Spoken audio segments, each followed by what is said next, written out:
आप कल्पना भी नहीं कर सकते कि अभी अभी आधिकारिक स्रोतों से कितनी चौंकाने वाली जानकारी सामने आई है, और जो मैं आपको अभी बताने वाला हूँ वह आपको आज की घटनाओं को बिल्कुल नए नजरिए से देखने पर मजबूर कर देगा। इसलिए हमारे साथ अंत तक जुड़े रहें और इस वीडियो को पूरा देखें, क्योंकि अंत में मैं अपना निजी विचार साझा करूंगा जो आपको सचमुच हैरान कर सकता है। लेकिन अब हम इस मामले की मुख्य बात पर आते हैं। इस बड़े घटनाक्रम के विवरण में जाने से पहले मैं आप सभी से अनुरोध करता हूं कि अभी इसी समय हमारे चैनल को सब्सक्राइब करें, इस वीडियो को लाइक करें और नोटिफिकेशन बेल दबाएं, क्योंकि आपका समर्थन हमें ऐसे गहरे विश्लेषण तैयार करने में मदद करता है। साथ ही यदि आपके पास अवसर है तो YouTube स्पॉन्सरशिप के माध्यम से हमारा समर्थन करें, क्योंकि आपकी आर्थिक मदद से ही हमारा प्रोजेक्ट जीवित रहता है और सबसे महत्वपूर्ण विषयों को उजागर करता है। आज का दिन एक अत्यंत महत्वपूर्ण घटना से चिन्हित है, जो उन लोगों की सुरक्षा और सम्मान से जुड़ी है जो प्रतिदिन अपनी जान जोखिम में डालकर सेवा करते हैं। केंद्रीय गृह मंत्रालय ने आधिकारिक रूप से घोषणा की है कि उन वीरों को सम्मानित किया जाएगा जिन्होंने आधुनिक समय की सबसे खतरनाक चुनौतियों का सामना करते हुए अविश्वसनीय साहस दिखाया है। इस वर्ष सम्मानितों की सूची अपने पैमाने से चौंकाती है, और सबसे बड़ी सनसनी इस बात में है कि इस सूची में सबसे ऊपर कौन है, उन्हें किन विशिष्ट उपलब्धियों के लिए सर्वोच्च सम्मान दिया जा रहा है। इसके बारे में हम अपने वीडियो के मध्य भाग में विस्तार से बात करेंगे। जबकि पूरा देश समारोहों की तैयारी कर रहा है, मंत्रालयों के भीतर पर्दे के पीछे उन लोगों को चुनने के लिए विशाल काम किया गया जो इस महान अवसर पर सम्मान पाने के योग्य हैं। ये पदक पुलिस, अग्निशमन विभाग, होमगार्ड, नागरिक सुरक्षा और सुधार सेवाओं के उन कर्मचारियों को दिए जा रहे हैं जिन्होंने लोहे जैसी इच्छाशक्ति दिखाई है।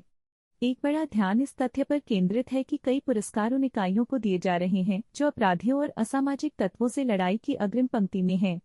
सभी नायकों में से विशेष रूप से 33 कर्मचारियों का एक समूह उल्लेखनीय है जिन्होंने सबसे कठिन परिस्थितियों में काम किया, जहां अधिकांश लोग पीछे हट जाते, और आज की चर्चा का केंद्र उनकी ही कहानी होगी।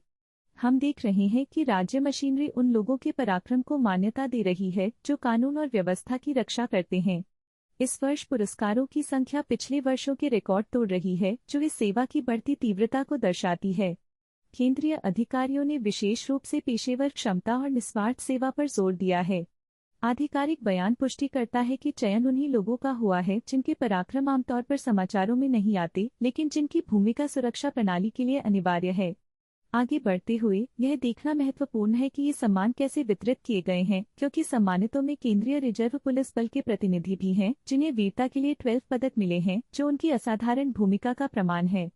इनमें से प्रत्येक व्यक्ति ने ऐसे कठिन अनुभवों का सामना किया है जिनकी कल्पना भी सामान्य व्यक्ति नहीं कर सकता। उनका दूसरों के लिए स्वयं को बलिदान करने का संकल्प गहरी विश्लेषण का पात्र है। हम समारोह की तैयारी पर निकट नजर रख रहे हैं, और अभी से स्पष्ट है कि यह सम्मान सूची वर्ष की सबसे चर्चित सूचियों में से एक होगी। याद रखें, आपके कमेंट इस जानकारी को आगे ले जाने में मदद करते हैं, इसलिए अपने विचार अवश्य लिखें, सब्सक्राइब करें और यदि आपके पास अवसर है स्पॉन्सरशिप के माध्यम से हमारा समर्थन करें। अब हम उस हिस्से तक पहुंचते हैं जहां विवरण और भी दिलचस्प हो जाते हैं। यह समझना महत्वपूर्ण है कि हर पुरस्कार के पीछे एक वास्तविक कहानी है, जोखिम, जिम्मेदारी और कठिन निर्णयों से भरी हुई, जो हमारी सुरक्षा प्रणाली के भविष्य को आकार देती है।